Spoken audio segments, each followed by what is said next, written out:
Hello learners, welcome back to our lessons. I am Andy. Now we are going to learn about narrative text. Most of you are probably already familiar with or have at least heard of the term narrative text, especially if you enjoyed reading fiction. However, let's revisit our understanding of narrative text.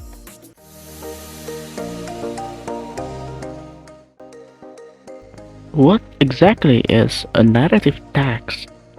A narrative text is a type of text that tells a story or describes a sequence of events.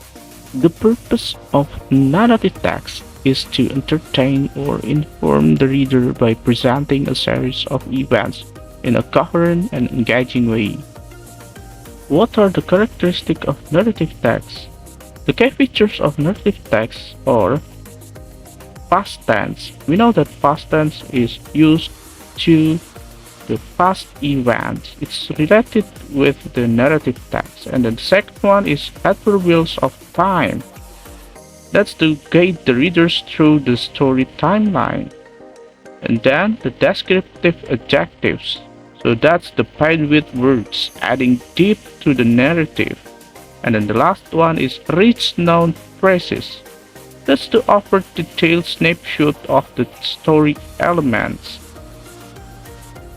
So, what is the purpose and social function of a narrative text? The purpose of a narrative text is to tell a story or recount a series of events in an engaging and entertaining way for the reader. Some narrative texts may also have didactic or instructive purposes, such as teaching moral lessons or sharing information about historical events or specific cultural traditions. And yes, narrative texts also have social function, which include entertaining, providing information, and of course, educating the readers. So, what does the structure of a narrative text look like? Narrative text structure or orientation. It means that introduce the characters and setting, and then the complication. It is unveils the central conflicts or challenge, and then the resolution. It is the concludes of the narratives for the resolving the conflict, and then the last one is evaluation. It means that the reflects on the story or moral or lessons. The types of narrative text. There are lots of different kinds of narrative text, such as fictional narrative. A fictional narrative is a story that is not based on real events or real people. It can be a novel, short story, fable, or fairy tale. And then autobiography. An autobiography is a narrative text that tells the life story of the author, written from a first-person perspective. Then, biography. A biography is a narrative text that tells the life story of someone other than the author, written from a third-person perspective. And then, the memoir. A memoir is a narrative text that focuses on a particular period or the event in the author's life, often written from a first-person perspective. Then, the legend. Legend is a kind of a folklore. It is a traditional story that has been passed on for generations. It often explains the origins of a particular culture or society. Please, look at that. This is the example of the narrative text on autobiography sample in a written text.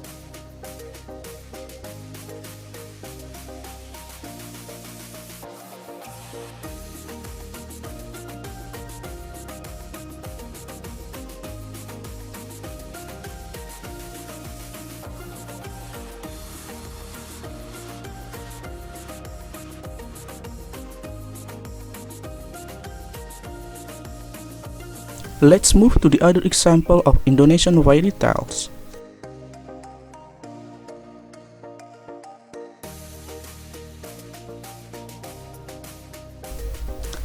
So, what do we learn about the two examples of the narrative text? You can conclude it by yourself. So, we move to the other example of the narrative text, that is about the fictional narrative, based on the video that I am going to show you. Small Bird Story. Once in a forest, there was a small bird who loved singing. One day, a big bird heard Small Bird singing. Big Bird was jealous and told Small Bird, "Stop singing, you are too small and your voice is very bad."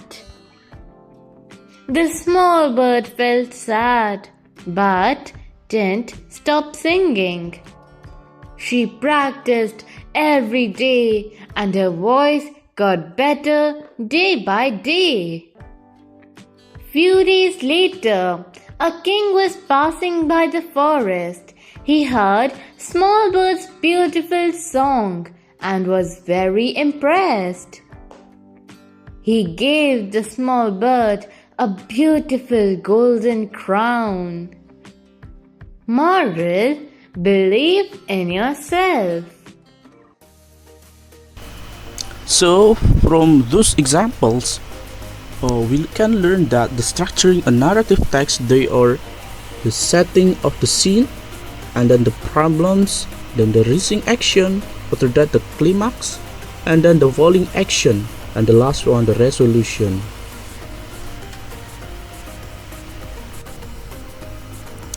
So, how to write a narrative text easily? First, introducing your story. In this step, you should be planned to your narrative text from the first or third person perspective. Use I, he, she, it, or they as the subject to tell your story. While narrative texts are most often told from the first person perspective, relating a story that happened to you, they can also be told from the third person perspective. And then use a consistent tense so that they refer to the prompt or guidelines for the assignment if applicable to determine which tense you should use. Then create an engaging topic sentence. So draw the reader into your narrative paragraph by creating excitement or suspense with your opening sentence. Then, present any major characters involved in the story. So introduce any people who will play an important role in the story so the reader understands who is a part of the narrative text. And then set the scenes of the story. Provide a setting for your story and orient your reader to the time your story happens. This helps them place themselves in the narrator's shoes and understand their state of mind for the events. And then plan to write a narrative paragraph of at least 9 sentences. So write one topic in a sentence and 1 until 4 sentences of background information, and then 2 until 4 sentences to start the story, and then 3 until 5 sentences to present the conflict, and then 1 until 3 sentences to resolve the conflict, and then 1 until 2 sentences to provide the conclusion. While the line of your paragraph will vary based on the content of standard 5 sentences, a paragraph likely will not provide enough detail to tell a complete narrative. Then the second step is providing the narrative details. Present the story chronological from its beginning. Start the story by describing the problem or idea that kicks off the action, and then relate the central conflict of the story and a narrative detail to explain what happens next in the story. Over 3 until 5 sentences, this should rise to a central point of drama or conflict. And then provide resolution to the story, detail for the reader how the story ends in a good story. So if there were any special consequences for the narrator, relate those as well. The last, concluding your story and proving your paragraph. You end the story with a conclusion that reflects on the event. Use your conclusion to give an opinion regarding the story. It might give insight into how the event affects the narrator, perhaps you, in the present day, or how the effected choices the narrator made since that event. And then proofread your paragraph for spelling and grammar issues. Look over your paragraphs to make sure it is readable and doesn't have types or grammar mistakes. Print out a hard copy of your paragraph rather than trying to edit in the other computer. The last one is reread your paragraph to make sure the story stands on its own. So give your paragraph a final read to make sure the story makes sense. If someone walked up to you and told you this story, would you need additional information? If so, provide any additional details necessary to comprehend the story easily. That's all about the narrative text. Now, we are going to know your understanding about the narrative text. Let's scan the QR code for the questions, and then you can answer it. Now, if you've done the test, you should make a sample of narrative text in the Google Docs and please send to email in this blackboard. Thank you for your attention, and then see you next lesson.